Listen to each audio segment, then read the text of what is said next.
I don't think there's any question that I agree with you 100% that what we've created is a system that promotes self-indulgent behavior. Oh, but it was cool when you bought that $17.5 million mansion in 2023, wasn't it, Nick Saban? It was all good then, right? That was just the love of the sport, right? Okay. Some men aren't looking for anything logical, like money. They can't be bought, bullied, reasoned, or negotiated with. Some men just want to watch the world burn.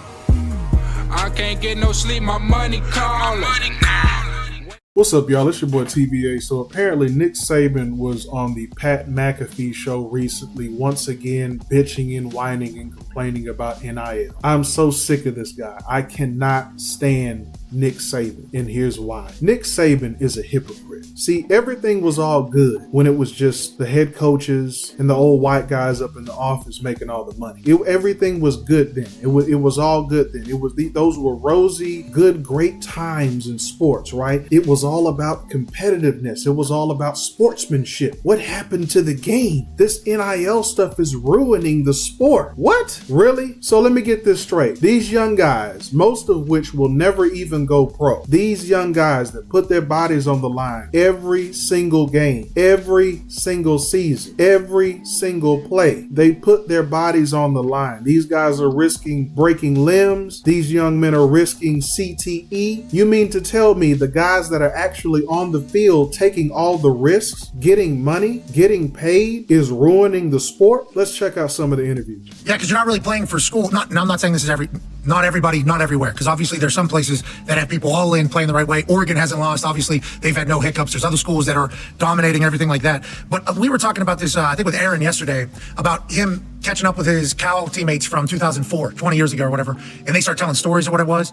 And he was like, it was an immediate reminder that we were like playing for each other, you know, like, and that was what college always used to be. College always used to be that way. I think that's why a lot of us older guys, we're old, screaming at the clouds. Like when these kids started sitting out of bowl games, we understood the business decision. So it's a problem that these young men are making business decisions. These young men say, hey, I don't want to risk injury in a bowl game I'm not even getting paid to play in. The coaches are making all the money. The school gets money. I don't get shit. The NFL wants to pay me. So let me sit this one out and make sure I get to the NFL. That's pretty damn smart. But it was like, this is one last time with the boys too. Like it was almost it's a completely different mindset. And I think it's all because what the world is right now. So I don't hold it against them. But how do you get people to stay committed to team? I don't know, you know? What the hell would Nick Saban know about staying loyal to team? He's coached at Alabama. Didn't he go to LSU? Didn't he go to the Miami Dolphins? Oh, but again, it's all good for them. And the boys, I'm not 100% sure. Yeah, well, I don't think there's any question that I agree with you 100% that what we've created is a system that promotes self-indulgent behavior. This motherfucker just bought a $17.5 million goddamn dollar house. Is he fucking serious? In other words,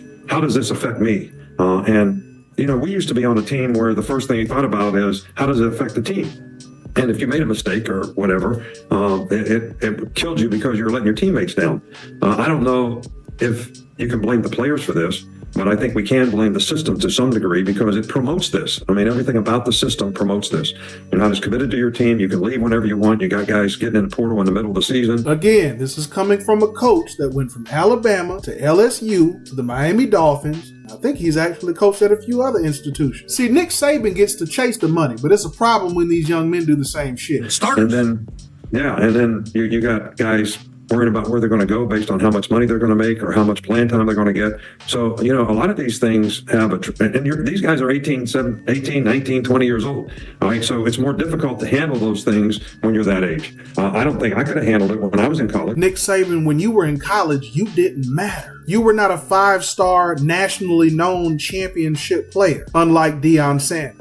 And see, that's where the hate for Deion comes in. Deion Sanders is actually proven. Deion Sanders is an elite athlete, a championship athlete. The numbers don't lie. He is more than qualified to coach his team. What the hell qualified Nick Saban to become a head coach? Sounds like some DEI affirmative action shit to me. And then he decides to retire when NIL comes and he can't hoard all those 5-star players over there in Alabama anymore. It's more of an even playing field now. The players players actually have a lot more power these days. He can't handle that system, so he decided to retire, running like a little bitch. As for Coach Prime, he's doing this with NIL in place, went to a losing school, and now it's a winning program so far. Nick Saban is highly overrated and will never be the caliber of a Deion Sanders as a head coach, let alone player. Until next time.